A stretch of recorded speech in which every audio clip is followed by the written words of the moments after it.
Hello everyone. It is Wednesday. I'm a day early for Facebook Live, but very exciting. Tonight we are talking about the Sitting Trot Challenge. Enrollment is officially open for the Sitting Trot Challenge. So if you haven't yet, you're definitely going to want to sign up. The link is over either above or below this video, depending on where you're watching. We've already had a lot of people sign up. I've put some names up here on sticky notes for people who've already enrolled in the challenge. So if you already have, awesome. But yeah, today's the first day to sign up. My sticky notes are falling off though. So I think I'm going to have to come up with a better way to track everyone who is enrolling in the challenge. I am so excited about this challenge for a lot of reasons. I think the biggest reason is that these challenges are just a great way to get motivated, to get excited about your riding, to give yourself a goal and deadline and something to work towards. I don't know about you, but I am loving the fact that the days are nice and long and it's warm and it's sunny and summer is coming. So this is a great time to really prioritize your riding and focus on it and set some goals for yourself and work at it every single day. And it's kind of funny with the 30-day challenges because when we did our first 30-day challenge, I was a little skeptical because I think we all know as horse lovers and as riders that it is a lifelong process and journey to really train horses and to become a really good rider. So you might ask, well, in 30 days, am I going to have a perfect sitting trot? And the answer is, of course not. It's a journey. But what you'll find is that when you commit and when you set a deadline and when you set a goal, and then when you have education, community, support working towards that goal, you will be amazed with what you can accomplish. So we have a lot of really fun things planned for the Facebook group. There's a lot of great education. I'm going to be doing a webinar all about the trot. There's a lot of my favorite exercises to introduce the sitting trot. And here's the thing, I think a lot of riders struggle with the sitting trot. It's like one of the most common questions that I get or things people want to work on when I go and teach clinics at different places. And I think that the reason people struggle so much with sitting trot is twofold. Number one, their horse isn't ready. So you really need to have your horse forward, round, supple, soft, and then it's a lot easier to sit the trot. So that's the whole first part of the sitting trot challenge is let's get your horse ready for sitting trot so that it's easier for you. It shouldn't be that hard. Like you shouldn't feel like you're bouncing out of the tack. So step number one is get your horse ready. And then the second thing is break it down and understand what each part of your body should be doing. What should your hips be doing? What should your legs be doing? What should your hands and your arms be doing? All of that, my sticky notes are falling off. I put a name of everyone who signed up for the sitting trot challenge, but they're like falling down. So I think I'm going to have to find a better way to keep track of everyone who's joined the sitting trot challenge. But for me as a rider, I don't know about you, but I was definitely not a natural rider. When I started learning to ride, I fell off a lot. I always felt super uncoordinated and out of balance. And I remember watching some of my friends at the barn. There was this one girl, her name was Morgan, and she is a beautiful rider. And I just remember her riding her horse around, doing this sitting trot, and it looked so beautiful and so effortless. And I was like, I'm never going to be able to sit like that. Like, I'm never going to be able to sit the trot. It feels so terrible. I feel uncoordinated. I'm embarrassed. My poor horse, right? I think that's the worst part when you're trying to learn how to sit the trot is that you don't want to bounce because it's uncomfortable for your horse. And so that's a big part of why I developed this challenge is to break it down and explain here's what you need to do to get your horse ready. And then here's exactly what each part of your body needs to be doing in order to really follow and absorb the motion of your horse. So, if you have any questions about the challenge or about the sitting trot or about how to get yourself or your horse ready, put them in the chat. I don't have many questions. So, hi, Molly. Hi, Anna. Hi, Jan. Good to see everyone. Um, tomorrow's YouTube video, which we're releasing one day late, but tomorrow's video is about getting a smooth transition into the canter.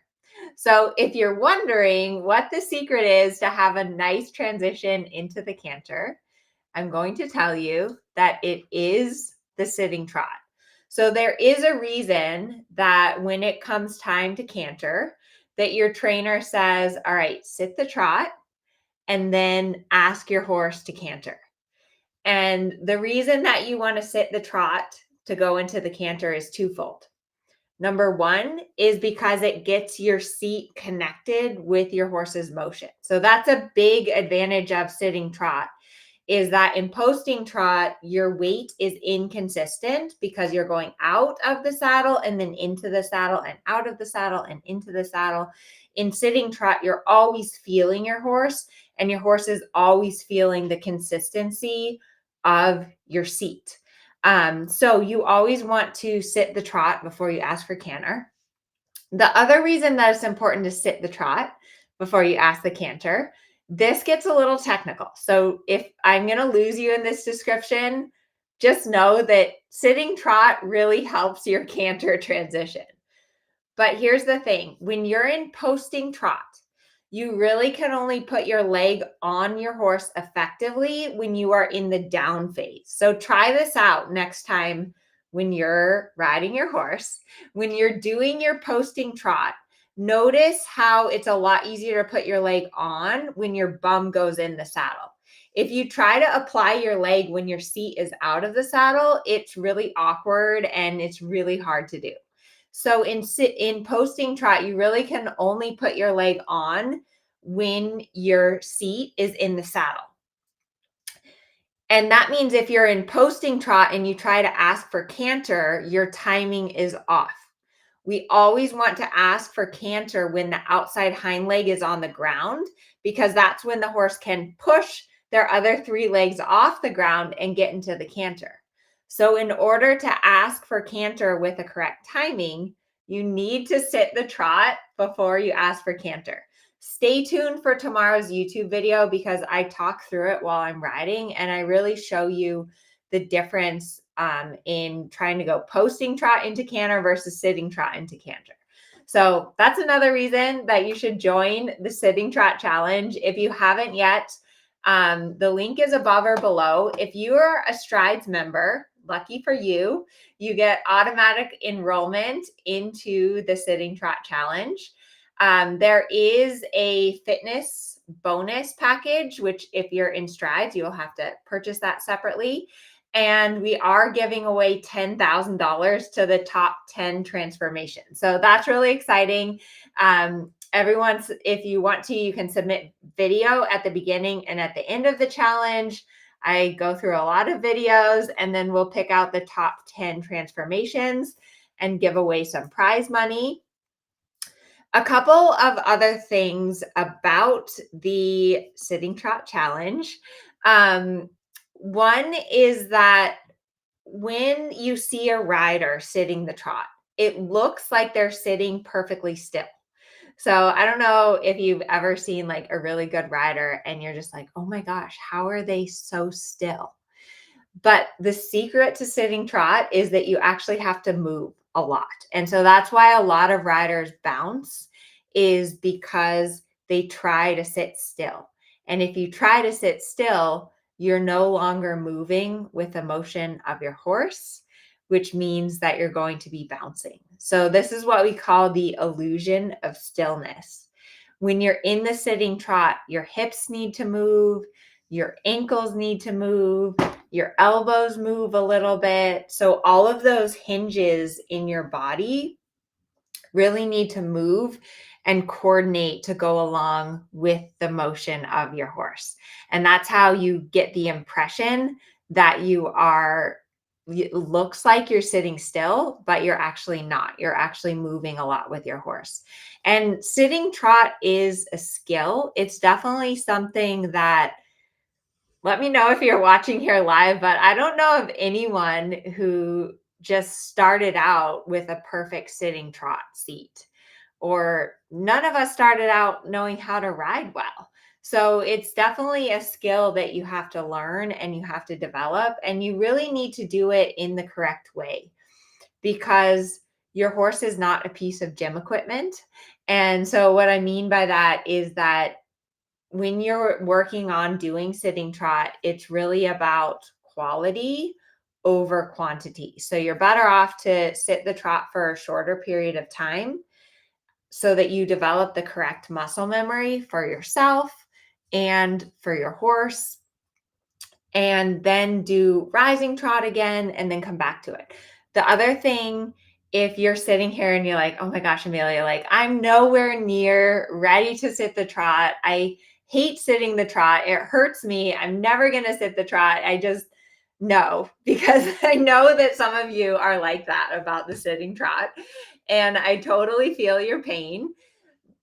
But if you feel that way, it's because you're not doing it right. If you hate the sitting trot, if you feel like it's unattainable for you and for your horse, then one of two things: either your horse isn't ready, either your horse isn't ready to carry you because they're not using their top line correctly, or you don't know enough what to do in your position. So yeah, Debbie says, I'm not sure if I'm ready yet for the sitting trot. So that is what the sitting trot challenge is about. It's about getting your horse ready, and then you understanding as a rider what all of your different body parts need to be doing in the posting trot, in the walk, in the canter. When you're in the correct position and your horse is correct, then you're going to be able to sit the trot. And sitting trot is a milestone in your riding. It's a milestone for your horse as well. So I always feel like when my horse is really round and they're really supple and they're really through and they're really forward, sitting trot is easy. So it's kind of like a token of accomplishment. If you can sit the trot, then you know that your horse is on the aids and you've done everything right and you're in the correct position. And a good sitting trot is an incredible feeling. It's an incredible feeling of connection and harmony and balance with your horse. Sitting trot allows you to do smooth and seamless transitions. It allows you to develop more adjustability and cadence in your trot. It allows you to give clear and effective aids. And of course, I'm not going to lie, learning to sit the trot is a challenge. It's a skill, and it is physical. Like riding is physical. If you ride a horse, you are an athlete. And for me, that's part of what I love about riding is I love the physical side of it. I love, feeling my body, moving with my horse, trying to coordinate my different aids without losing my seat position. So you're an athlete, and sitting trot is an athletic endeavor.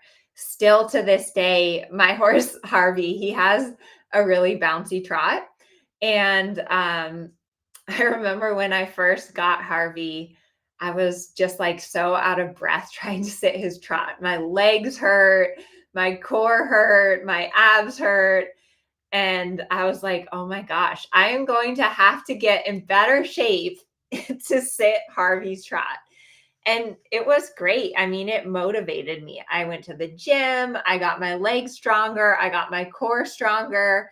I worked on getting Harvey more supple and more through. And then when I started to feel the progress, right? That's what gets you excited is when you are like, wow, I can sit for a quarter of a circle or a half of a circle. That is where it gets really, really exciting. And so, along with the sitting trot challenge, I have a fitness workshop that goes along with it. So I worked with a physical therapist and I was like, okay, let's go through and just target all your sitting trot muscles. And how can we put together an exercise routine to really target the muscles that you need for the sitting trot? And it was funny because I did all the exercises with her and I was like, okay, these exercises are great, but sitting trot is like doing all of these exercises at the same time. So it's a challenge physically. It's a challenge mentally also to keep your horse on the aids and to keep your horse doing what you want to do. But it's a huge accomplishment and a huge milestone. And there is a reason that beyond first level, sitting trot is required. So, second level and above, sitting trot is absolutely required. A few years ago, there was a huge debate in the dressage community about like, should we allow posting trot? Because some riders have physical issues and maybe it's nicer for the horse. And the decision was no, everyone should have to sit the trot. Posting trot is not allowed. And, I do think that the reason we are required to sit the trot at the upper levels is number one, because it's a testament that your horse is really through and supple and correctly using their top line. Like I mentioned before, if your horse is hollow and tense, it's nearly impossible to sit the trot. So the better and more correct that your horse is in their training, the easier that it's going to be to sit the trot. And then sitting trot is a testament to you. It's a testament to you as a rider and your position.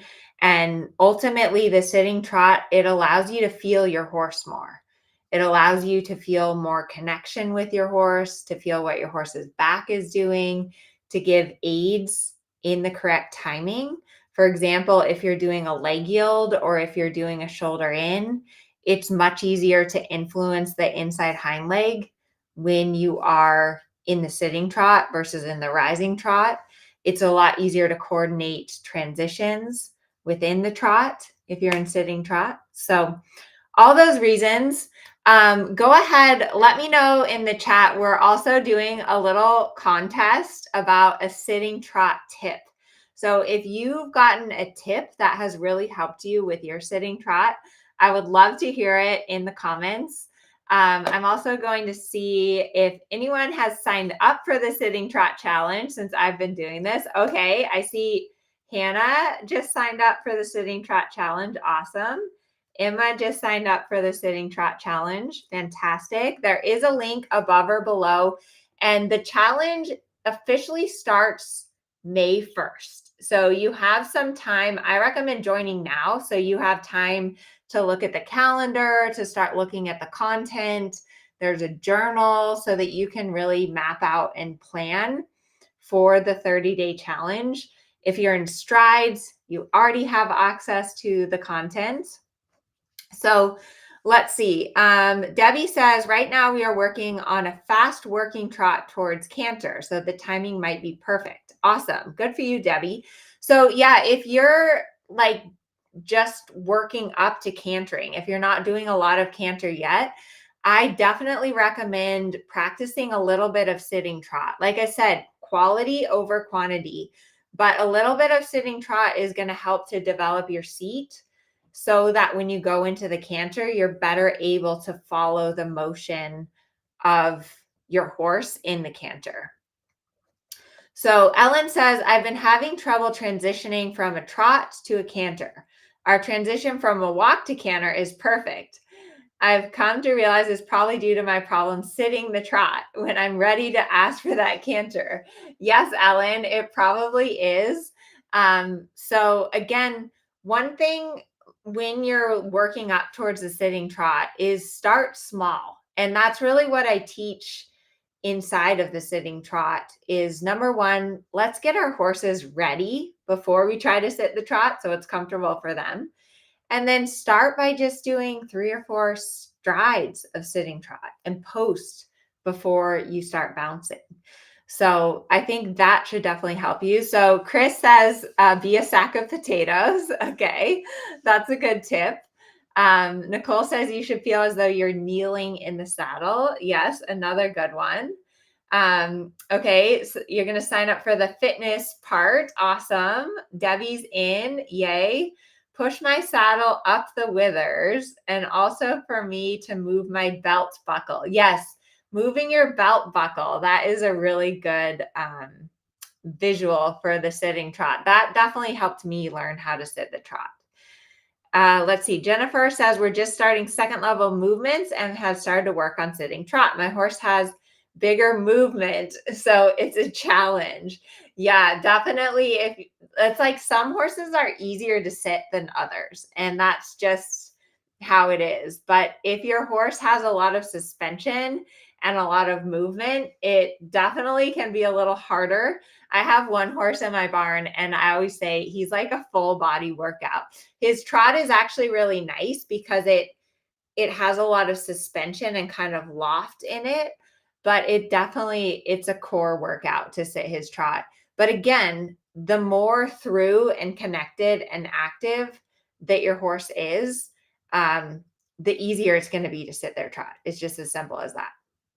So anyways, I'm going to be talking a lot about the sitting trot over the next couple of weeks. And I really hope that you will join us inside of the challenge because, it's spring, summer's here. It's time to commit to your riding and stay consistent. And this challenge is just a great way to get the motivation. The Facebook groups are always so fun to see everyone working together and trying the exercises and participating in all the mini challenges. And we've done a lot of planning and research and put together a ton of materials to help you out. If you sign up before Sunday, you will also get some ride along podcasts that I did because a lot of people have been suggesting those. So there's some podcasts for you to put in your ear and ride around to because I know a lot of people really like those. And what else? Oh, I'm headed to Utah this weekend. I'm flying to Salt Lake City tomorrow. I'm going to be teaching in Utah for 3 days. And I have kind of a packed clinic schedule coming up, which is really fun. I'm going to Utah this weekend. Next weekend, I'm going to Bear Valley, which is like in Central California. Then I have a horse show. Then I'm looking at my calendar. Oh, then I'm going to Seattle the second weekend in May. And then I'm going to Texas the third weekend in May. So I have a lot of clinics coming up. And yeah, I always just really enjoy getting to meet you all and help you out with your horses. So I'm going to get packed and finished up with my long to-do list, but I would really love to have you inside of the Sitting Trot Challenge. Don't wait to sign up because you need to get a head start. You need to get started and start planning for your month. Plus, you get a free bonus gift pack. You get the podcasts, you get a connection webinar, and you also get a pelvic health seminar when you sign up before Sunday. So don't miss out. And yeah, I hope you all have a good evening. Bye.